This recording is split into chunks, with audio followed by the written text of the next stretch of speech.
Hello students, मेरा नाम है डॉक्टर विकास गोयल और हमारा कोर्स चल रहा है C programming language. C programming language पे अब तक हम 7 वीडियो लेक्चर अपलोड कर चुके हैं और लास्ट 7th वीडियो लेक्चर में हमने पढ़ा था कि ऑपरेटर क्या होते हैं और उसके कितने डिफरेंट टाइप्स हैं। तो हमने देखा था कि 2 प्राइमरी कैटेगरी होती हैं ऑपरेटर्स की on the basis of number of operands. उसमें हमने पढ़ा था यूनरी, बाइनरी, टर्नरी ऑपरेटर्स। और दूसरा कैटेगरी था on the basis of operations performed. तो उसमें हम पढ़ चुके हैं arithmetic operator, relational operator, logical operator, assignment operators and increment and decrement operators in your last lecture. Topic is bit wise operators. तो थोड़ा ध्यान से देखिएगा, बिट वाइज ऑपरेटर होते क्या है। These operators are used to perform bitwise operations. तो bitwise operator क्या करते हैं? ये आपकी बिट वाइज ऑपरेशंस करते हैं, यानी बिट्स पे ऑपरेशन करते हैं। तो क्या मतलब होता है अभी बात करेंगे। आप एक इंपॉर्टेंट नोट इसके बारे में, bit wise operator accepts input only in bits और बाइनरी फॉर्मेट। तो बिट वाइज ऑपरेटर जो है वो आपकी इनपुट सिर्फ बाइनरी फॉर्म में एक्सेप्ट करते हैं, 1010 फॉर्म में एक्सेप्ट करते हैं। अगर ऑलरेडी वो 1010 फॉर्म में है तो दैट्स ग्रेट, नहीं है तो पहले वो इनपुट्स को 1010 फॉर्म में बदलेगा, तो दैट इज बाइनरी फॉर्म। तो जो आपके बिटवाइज ऑपरेटर हैं, पहले आपकी डेसिमल इनपुट्स को बाइनरी फॉर्म में बदलते हैं, उसके बाद उस पर बिटवाइज ऑपरेशन लगाएंगे जो भी कहा जाएगा, और उसके बाद वापस उसको कन्वर्ट कर देंगे डेसिमल फॉर्म में। मतलब डेसिमल फॉर्म में इनपुट आएगी, उसको बाइनरी फॉर्म में बदलेंगे, ऑपरेट करेंगे और फाइनली लास्ट में आंसर को दोबारा डेसिमल फॉर्म में दे देंगे। तो बट ऑपरेशन सिर्फ बाइनरी फॉर्म में होगा, इनपुट और आउटपुट आपकी डेसिमल फॉर्म में ही होगी। दूसरा, bitwise operators does not work with floats, मतलब रियल कांस्टेंट के साथ ही काम नहीं करते, डेसिमल पॉइंट वाले नंबरों के साथ बिटवाइज ऑपरेटर काम नहीं करते। अब नेक्स्ट पॉइंट, अब आपको पता है कि आपके बिटवाइज ऑपरेटर किस पे काम करते हैं? बिट्स पे, मतलब बाइनरी फॉर्म पे। और आपकी कंप्यूटर और मशीन भी कौन सी फॉर्म को समझती है? बाइनरी फॉर्म को, मतलब 1010 फॉर्म को। तो एक तरह से आप किस पे काम कर रहे हैं? मशीन लैंग्वेज पे। तो इसलिए सी लैंग्वेज को मशीन लेवल प्रोग्रामिंग लैंग्वेज भी कहा जाता है, क्योंकि आप कहां पे जाके ऑपरेशन कर रहे हैं? मशीन लैंग्वेज लेवल पे जाके ऑपरेशन कर रहे हैं। आपको पता है जो मशीन लैंग्वेज है वो लो लेवल की लैंग्वेज है और साथ साथ बिट फॉर्म में होती है, 1010 फॉर्म में होती है। तो इसलिए सी प्रोग्रामिंग लैंग्वेज को हम मशीन लेवल प्रोग्रामिंग लैंग्वेज बोल सकते हैं, लो लेवल प्रोग्रामिंग लैंग्वेज बोल सकते हैं, या बिट लेवल प्रोग्रामिंग लैंग्वेज भी बोल सकते हैं। क्यों? क्योंकि आप काम किस पे कर रहे हैं? 1010 फॉर्म में। होपफुली समझ आ गया बिटवाइज ऑपरेटर क्या होते हैं। बिटवाइज ऑपरेटर वो होते हैं जो आपकी इनपुट्स को बिट्स में बदलते हैं, फिर उन पे ऑपरेट करते हैं। तो पहले डेसिमल इनपुट्स को बाइनरी फॉर्म में बदलेंगे, फिर उन पे ऑपरेशन लगाएंगे और फिर फाइनली रिजल्ट्स को दोबारा फिर डेसिमल फॉर्म में कन्वर्ट कर देंगे। क्लियर हो गया? होपफुली कोई डाउट नहीं होगा। तो अब तक हम समझ चुके हैं कि बिटवाइज ऑपरेटर्स क्या होते हैं। अब इस स्लाइड में देखेंगे कि मेरे पास कौन कौन से बिटवाइज ऑपरेटर्स हैं और वो कैसे काम करते हैं। तो सबसे पहला ऑपरेटर है एम्परसेंड। एम्परसेंड सिंगल हो तो उसको बोलते हैं बिटवाइज एंड। डबल एम्परसेंड को लॉजिकल एंड बोलते थे। होपफुली आपको याद होगा, हम लास्ट लेक्चर में लॉजिकल एंड कर चुके हैं, उसमें डबल एम्परसेंड था। तो अगर डबल एम्परसेंड आए तो लॉजिकल एंड, सिंगल एम्परसेंड आए तो बिटवाइज एंड। तो अब 5 और 2 के बीच में आपका क्या है? सिंगल एम्परसेंड है। तो आपको पता है सिंगल एम्परसेंड का मतलब बिटवाइज एंड। तो पहले आपकी इनपुट्स को वो बिट्स में बदलेगा, फिर उस पर एंड ऑपरेशन लगाएगा। एंड ऑपरेशन का मतलब आपको पता होगा प्रोडक्ट। ठीक है, करें। अब आपको पता है किसी भी डेसिमल नंबर को अगर आपने बाइनरी फॉर्म में बदलना हो तो मेरे पास एक रूल होता है 8421 रूल। कौन सा रूल होता है? 8421 रूल। तो अब देखते हैं, मेरी फर्स्ट इनपुट है 5। तो 5 बनाने के लिए मुझे किस किस बिट को हाई करना पड़ेगा या किस किस बिट को लेना पड़ेगा? 8 तो नहीं चाहिए, 4 ले लो और 1 ले लो। तो 4 और 1 को हाई किया तो 4 + 1 5 हो गया। सिमिलरली मुझे दूसरा इनपुट चाहिए 2, तो इसको मैं बाइनरी फॉर्म में बदलूंगा। तो आपको पता अगर इनपुट आपको 2 चाहिए तो आप 2 को हाई करेंगे, बाकी सबको लो करेंगे। तो that's how you can change any number in binary form directly. तो 8421 रूल है। अगर आप इसको और एक्सटेंड करना चाहें तो 16, 32, 64, 128 एंड सो ऑन। तो ऐसे चलता रहता है।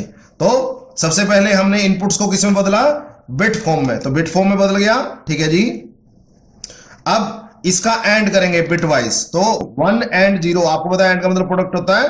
तो 1 and 0 that is 0, 0 and 1 0, 1 and 0 0, 0 and 0 0। तो आपको पता है 1 इंटू 0 की प्रोडक्ट 0 आएगी, 0 इंटू 1 0 आएगा, 1 इंटू 0 0 आएगा और 0 इंटू 0 0 आएगा। अब देख सकते हैं ये जो किसकी फॉर्म है? आपने कोई भी बिट हाई नहीं की, इसका मतलब आपने कोई नहीं लेना, तो दैट्स योर 0। तो 5 बिट वाइज एंड 2 कितना आया 0, तो दैट्स योर आंसर। तो होपफुली समझ में आया होगा, नहीं तो आगे एक दो एग्जांपल और करेंगे तो आपको समझ में आ जाएगा। दूसरा ऑपरेटर है सिंगल, आपका डंडा लगा रखा है यहां पे, तो ये है बिट वाइज और। अगर डबल आए तो लॉजिकल और होता है और सिंगल आए तो बिट वाइज और। अगेन बिट वाइज और का मतलब पहले बिट्स में बदलेगा फिर उसका और करेगा, एडिशन करेगा। तो आपको बिट वाइज और लगाना है 13 और 7 के बीच में। तो 13 को कैसे लिखेंगे आप देख सकते हैं 8421 रूल से। 13 को अगर मुझे लिखना हो तो मैं 8 मुझे चाहिए, 4 मुझे चाहिए, 12 हो गया और एक 1 मुझे चाहिए, तो मैं वो लिखूंगा 1101। तो ध्यान से देखो 8 4 और 1 इन तीनों को ऐड करोगे तभी 13 बनेगा। सिमिलरली 7 चाहिए तो मुझे 8 तो नहीं चाहिए 7 के लिए, और मुझे 4 2 और 1 तीनों को ले लूंगा तो मुझे क्या बन जाएगा 7 बन जाएगा। तो अब इनका आपको करना है बिट वाइज और। तो अब 1 और 1 1, आपको पता है 0 और 1 और का मतलब प्लस करना होता है, तो 1 1 और 1 1 1 और 1 1, तो सारे 1 1 आए, तो दैट्स ग्रेट। अब सारे 1 1 आए तो आप देख सकते हैं इसको हम डेसिमल फॉर्म में क्या लिखेंगे, तो ये होता है 8, ये होता है 4, ये होता है 2, ये होता है 1। तो आपने 8 4 2 और 1 उठा लेने हैं, तो इनका सम करोगे तो ये आएगा 15। तो ये है आपका बिट वाइज और। होपफुली समझ आया होगा। बिट वाइज एंड में आपने बाइनरी फॉर्म में बदल के उनकी प्रोडक्ट कर दी हर बिट की हर बिट के साथ, और बिट वाइज और में आपने बाइनरी फॉर्म में बदल के हर बिट की और कर दिया। होपफुली समझ में आ गया होगा। आंसर ऑब्वियसली डेसिमल फॉर्म में आएगा, इनपुट भी डेसिमल फॉर्म में है, बट सारी कैलकुलेशन बाइनरी फॉर्म में होगी। उसके बाद नेक्स्ट है बिट वाइज एक्सक्लूसिव और। बिट वाइज एक्सक्लूसिव और, इसको एक्सोर भी बोलते हैं शॉर्ट फॉर्म में। तो आपके पास एक है 10 को कैसे लिखेंगे 8421 रूल से, तो 8 ले लो और 2 ले लो, 8 और 2 10, 4 और 1 नहीं चाहिए, तो आपको देखना है कि 10 किससे बनेगा 8 और 2 से बन जाएगा, तो जिस से बनेगा उसको हाई कर दो, बाकी सब लो। सिमिलरली 7 के लिए मुझे 4 2 और 1 उठाने पड़ेंगे, तो 0 1 1 1। तो अब इसका मुझे क्या करना है बिट वाइज एक्सक्लूसिव और या एक्सोर। एक्सोर का क्या फंडा होता है, अगर दोनों डिजिट सेम हो तो 0 आएगा और दोनों डिजिट डिफरेंट हो तो 1 आएगा। तो 0 और 1 डिफरेंट है, सेम है, डिफरेंट है, तो डिफरेंट के लिए 1 आता है, ठीक है। 1 और 1 सेम है, डिफरेंट है, सेम है, तो क्या आएगा 0। 0 और 1 सेम है और डिफरेंट है, डिफरेंट है, तो ये 1 आएगा। और अगेन 1 और 0 डिफरेंट है तो 1 आएगा। तो जब डिजिट्स डिफरेंट होंगी तो 1 आएगा, नहीं तो 0 आएगा। ये आपको समझ में आना चाहिए। अब देखते हैं इसको डेसिमल फॉर्म में क्या लिखेंगे। तो 8 उठाना है, 4 उठाना है और 1 उठाना है, तो 8 और 4 12, 12 प्लस 1 13, तो ये आ गया 13। तो that's how you are suppose to apply the bitwise operators. तो बिट वाइज ऑपरेटर में कुछ नहीं किया, बस पहले इनपुट्स को बिट्स में बदला, फिर इनको ऑपरेट किया और फिर फाइनली आंसर को दोबारा डेसिमल फॉर्म में बदल दिया। आपको कौन सा फॉर्मूला हेल्प करेगा इसके लिए, 8421 रूल। आप इसको एक्सटेंड भी कर सकते हैं अगर इससे बड़ा नंबर आ जाए। तो अब आपके पास है डबल लेस देन। तो डबल लेस देन का मतलब होता है बिट वाइज लेफ्ट शिफ्ट। तो देखो लेफ्ट की तरफ डायरेक्शन जा रही है, इसलिए इसको लेफ्ट शिफ्ट बोलते हैं। तो bit wise left shift operator है ये। तो 17 बिट वाइज लेफ्ट शिफ्ट 2, तो पहले मैं 17 को लिखूंगा। तो अगर आप 17 लिखेंगे तो आपको 8421 से काम नहीं चलेगा, आपको यहां एक 16 ऐड करना पड़ेगा। क्या ऐड करना पड़ेगा 16, क्योंकि 8421 सबको मैं उठा लूं तो 15 बनेगा। तो मुझे यहां एक 16 चाहिए, मैं लिख देता हूं, चलो। इससे आगे 16 होता है, 32 होता है, 64 होता है, ऐसे होते हैं सारे, ठीक है। तो पहले मुझे क्या चाहिए 16 चाहिए, क्योंकि 17 के लिए आपको 16 और 1 को उठाना पड़ेगा। तो 16 को उठाना और 1 को उठाना है, तो 16 को उठाया, 842 को नहीं चाहिए और 1 को उठाया। होपफुली समझ आ गया होगा। तो ये 17 को ये कैसे लिखा है ये आपको पता होना चाहिए, नहीं तो डेसिमल से बाइनरी कैसे बनाते हैं डिवाइड करके बाय 2। तो आप वैसे भी कर सकते हैं, नहीं तो इस तरीके से भी कर सकते हैं। तो आपको 17 चाहिए था तो 16 और 1 को पिक कर लिया, बाकी सबको 0 रखा, ठीक है। अब आपने क्या करना है, इसको लेफ्ट शिफ्ट 2 करना है। लेफ्ट शिफ्ट 2 का मतलब पहले लेफ्ट शिफ्ट 1 करते हैं। लेफ्ट शिफ्ट 2 का मतलब 2 बार लेफ्ट शिफ्ट करना है। तो पहले एक बार लेफ्ट शिफ्ट करें, ठीक है। तो ये 1 यहां आ जाएगा, ये 0 यहां, ये 0 आगे, ये 0 आगे और ये 1 और आगे। और ऑब्वियसली पीछे जगह खाली हुई तो वहां बाय डिफॉल्ट 0 डालेंगे। तो जहां भी जगह खाली होगी वहां हम क्या डालेंगे, 0। क्लियर हो गया। तो हमने हर लेटर को लेफ्ट शिफ्ट कर दिया। तो अगर आप ध्यान से देखें, इसको कैलकुलेट करके देखें, ये आपका है 1, ठीक है, ये आपका है 2, ये आपका है 4, ये है आपका 8, ये है आपका 16 और ये है आपका 32। ठीक है, आप काउंट करें। ठीक है, मैं लिख देता हूं, चलो 32, 16, 8, 4, 2, 1। तो 1 एक ये है और एक ये है। तो अगर आप इनको देखें कि क्या बना ये, तो ये बनेगा बच्चे आपका 32 और 2 34, तो 34। तो अगर आप ध्यान से देखें, इनपुट थी 17 और आपकी आउटपुट आई 34, इसका मतलब इट इज मल्टीप्लाइड बाय 2, तो डबल होगी। तो जब भी आप लेफ्ट शिफ्ट करेंगे तो आपकी आउटपुट जो है वो डबल हो जाएगी। सिमिलरली अगर आपने 2 बार लेफ्ट शिफ्ट करना है, तो अगर आप एक बार और लेफ्ट शिफ्ट करेंगे तो और एक लेफ्ट शिफ्ट हो जाएगा। मैं जगह थोड़ी कम है तो मैं इसको यहां लिख लेता हूं। तो 0 नेक्स्ट लेवल पे आ गया। मैं चलो इनको कर लेता हूं 1 0 0 0 1 और एक राइट से एक जगह खाली हुई तो वहां फिर एक 0 और आएगी। तो अगर इसको दोबारा काउंट करोगे तो अब ये है 1, ये है 2, ये है 4, ये है 8, ये है 16, ये है 32 और ये है 64। इनको ऐड करोगे तो बच्चे ये आएगा आपका 68। क्या आएगा, 68। चेक कर लेना। ठीक है, तो अगेन मल्टीप्लाई बाय 2 हो गया। तो ये फायदा है लेफ्ट शिफ्ट ऑपरेटर का, जब भी आप लेफ्ट शिफ्ट करेंगे तो the number will be multiplied by 2। तो पहले 17 था तो 34 हो गया, 34 था तो 68 हो गया। क्लियर हो गया, होपफुली कोई डाउट नहीं होगा। सिमिलरली नेक्स्ट है ग्रेटर देन के 2 सिंबल लगातार, तो इनको बोलते हैं बिटवाइज राइट शिफ्ट। तो बिटवाइज राइट शिफ्ट का मतलब 17 को राइट की तरफ शिफ्ट करना है। तो 17 में पहले 17 लिख लूं, तो 17 क्या था, 1 0 0 0 1, ये रहा। अगर मैं इसको राइट शिफ्ट करूंगा, तो अगर मैं राइट शिफ्ट करूंगा तो ये 1 जो है ड्रॉप हो जाएगा। तो 0 0 0 और ये 1 ड्रॉप हो गया, यानी ये एज यहां पे आ गई, ये 1 ड्रॉप हो गया।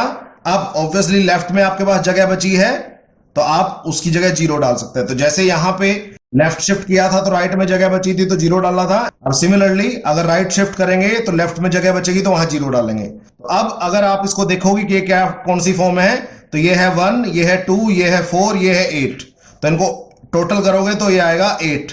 तो अगर आप ध्यान से देखें तो जब आपने राइट शिफ्ट किया तो 17 था, 17 का क्या बन गया, 8। तो इसका मतलब ये क्या कर दिया, डिवाइड बाय 2। आपको पता है 17 को जब 2 से डिवाइड करते हो तो 8 आता है, ना कि 8.5। तो ये है आपका तरीका। तो जब भी आप राइट शिफ्ट करोगे तो डिवाइड बाय 2 होगा, और जब भी लेफ्ट शिफ्ट करोगे मल्टीप्लाई बाय 2 होगा। तो ये शॉर्टकट है, आप लिख सकते हैं इसको मल्टीप्लाई बाय 2 और ये डिवाइड बाय 2।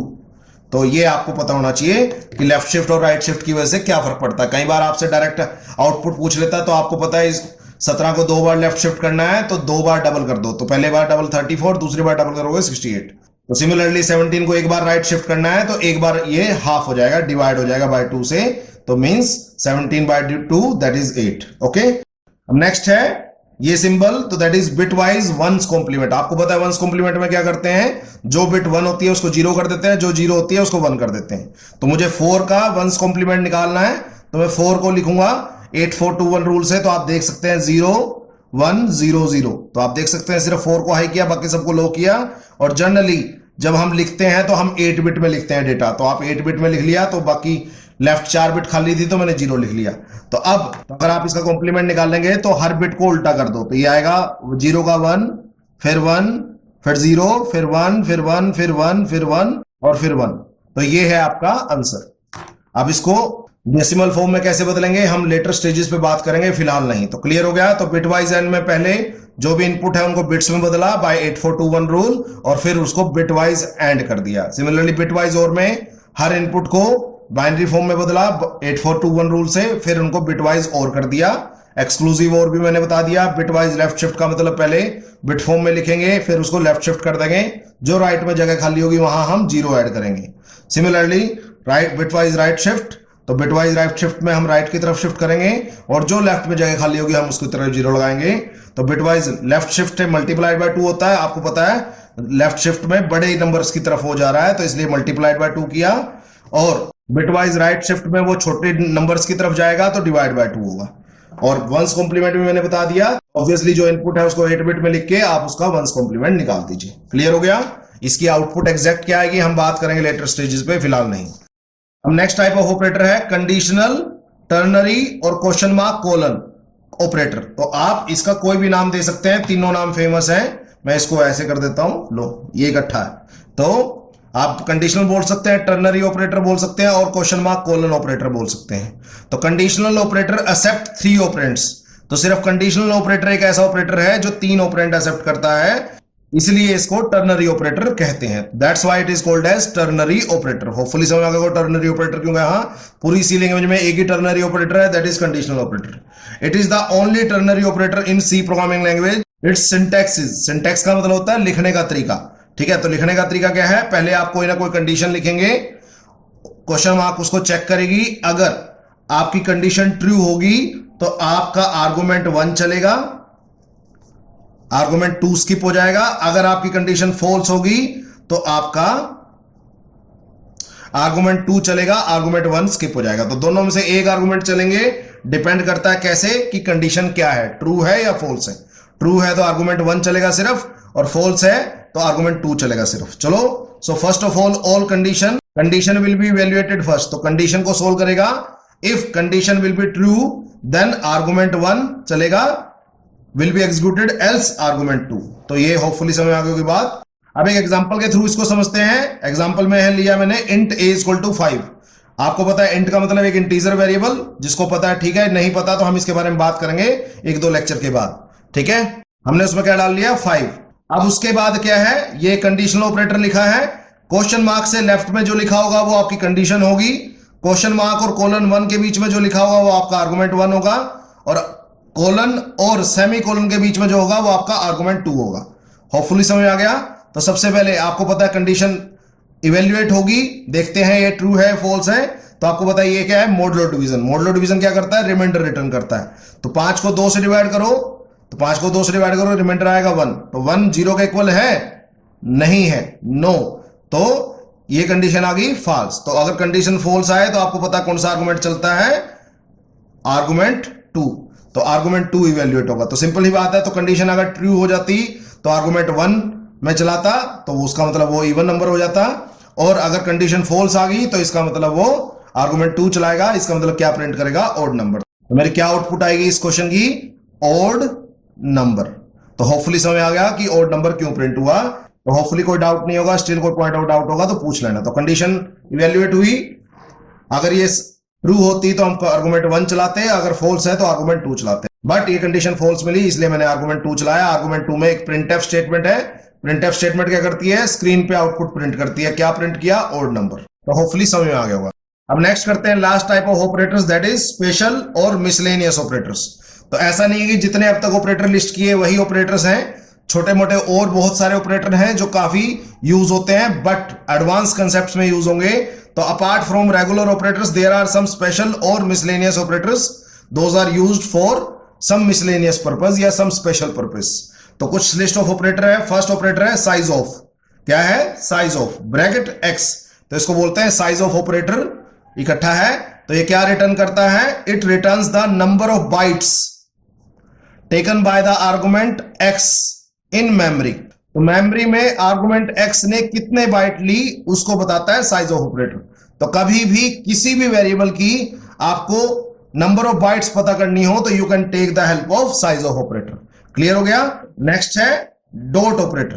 तो डॉट ऑपरेटर को डायरेक्ट मेंबर सिलेक्शन कहते हैं। तो जब आप स्ट्रक्चर्स पढ़ेंगे तब आपको इसका यूज पता लगेगा, फिलहाल नहीं। नेक्स्ट है एरो ऑपरेटर। इसमें एक माइनस और एक ग्रेटर देन सिंबल यूज हुआ है विदाउट एनी स्पेस, इसको बोलते हैं एरो ऑपरेटर। तो इसको बोलते हैं इनडायरेक्ट मेंबर सिलेक्शन। तो जब हम स्ट्रक्चर्स एंड पॉइंटर्स की बात इकट्ठे करेंगे तब हम इस ऑपरेटर का यूज करेंगे। तो हम लेटर लेक्चर्स में इसकी बात करेंगे जब हम स्ट्रक्चर पे पहुंच जाएंगे। तो नेक्स्ट ऑपरेटर है एम्परसेंड। एम्परसेंड ऑपरेटर ये किस काम आता है, it returns the address of A variable. तो किसी वेरिएबल का आपको पता करना हो क्या मेमोरी लोकेशन है कंप्यूटर मेमोरी में, तो आप एम्परसेंड ऑपरेटर की हेल्प ले सकते हैं। तो हम पढ़ेंगे जब पॉइंटर्स की बात आएगी तब इसके बारे में पढ़ेंगे। अब कई बच्चे कंफ्यूज हो सकते हैं, सर एम्परसेंड तो पहले भी पढ़ा था बिटवाइज एंड। तो अगर आपको ध्यान हो, बिट जो एम्परसेंड होता था वो बिटवाइज एंड ऑपरेटर होता था और वो 2 आर्गुमेंट लेता था, मतलब ये बाइनरी ऑपरेटर था। बट यहां एक आर्गुमेंट ले रहा है, यहां ये as a unary operator use हो रहा है। तो अगर वो एक आर्गुमेंट ले तो वो एम्परसेंड ऑपरेटर है और एड्रेस रिटर्न करेगा, और अगर वो 2 आर्गुमेंट ले तो इसका मतलब वो बिटवाइज एंड ऑपरेटर है। तो आपको पता है बिटवाइज एंड ऑपरेटर कैसे चलता है, ठीक है। होपफुली कोई डाउट नहीं होगा। अब नेक्स्ट ऑपरेटर है एस्ट्रिक। एस्ट्रिक ऑपरेटर ये किस काम आता है? Pointer to a variable. तो जब हम पॉइंटर्स की बात करेंगे तब इसके बारे में बात करेंगे। तो एस्ट्रिक ए, तो अगर आप ध्यान से देखें यहां एस्ट्रिक के साथ सिंगल ऑपरेंड आया है, तो इसका मतलब यहां ये यूनरी ऑपरेटर है। आप कह सकते हैं एस्ट्रिक तो सर मल्टीप्लाई के लिए भी यूज होता है, यस, बट वहां वो बाइनरी ऑपरेटर है। तो अगर 2 आर्गुमेंट मिले एस्ट्रिक को तो आप मल्टीप्लाई करोगे, और अगर एक आर्गुमेंट मिले तो आप एज ए पॉइंटर यूज करोगे उसको। नेक्स्ट है कोमा ऑपरेटर। तो कोमा ऑपरेटर किस काम आता है? It evaluate the value of first argument, discard it, then evaluate second and so on. तो मान लो अगर आपने कोई इंटीजर वेरिएबल लिया a इक्वल टू 5,10, तो सबसे पहले कोमा ऑपरेटर यहां लगा हुआ देखो। तो सबसे पहले फर्स्ट आर्गुमेंट कंप्यूट होगा, वो डिस्कार्ड हो जाएगा, उसके बाद जो सेकंड आर्गुमेंट की वैल्यू है वो सोल्व होगी। अगर उसके बाद कोई आर्गुमेंट नहीं है तो वो फाइनली वही रखेगा और a के अंदर क्या डाल देगा? 10। तो a के अंदर 10 डलेगा, ना कि 5। इसके बारे में लेटर लेक्चर्स में और डिटेल में बात करेंगे, बट फिलहाल इतना समझ लीजिए कि आर्गुमेंट बाय आर्गुमेंट कंप्यूट करता है। फर्स्ट आर्गुमेंट कंप्यूट करेगा, उसको डिस्कार्ड करेगा, सेकंड, फिर डिस्कार्ड, फिर थर्ड, फिर डिस्कार्ड, तो लास्ट आर्गुमेंट तक जब तक ये पहुंच नहीं जाता, और उसके साथ फाइनली काम करता है। और it is used as separator too. तो कॉमा सेपरेटर के लिए भी यूज होता है, यानी अलग अलग करने के लिए भी यूज होता है, वो आपको पता है। और पूरी सी लैंग्वेज में सबसे कम प्रायोरिटी कोमा ऑपरेटर की होती है आपकी। तो होपफुली अब आपको स्पेशल ऑपरेटर्स का थोड़ा सा आइडिया आ गया कि कौन कौन से होते हैं। Size of, dot operator, arrow operator, ampersand, asterisk और कोमा ऑपरेटर। इनके बारे में जब आप एडवांस कंसेप्ट पढ़ेंगे तो इनके बारे में डिटेल से बात करेंगे। फिलहाल इसके बारे में डिटेल से बात करने का कोई फायदा नहीं है। तो होपफुली समझ आ गया होगा। तो that's all about our operators.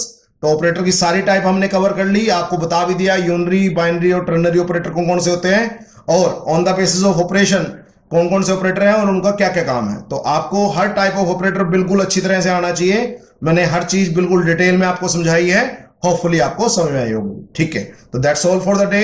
ध्यान से कीजिएगा, पढ़ लीजिए इसको, ओके।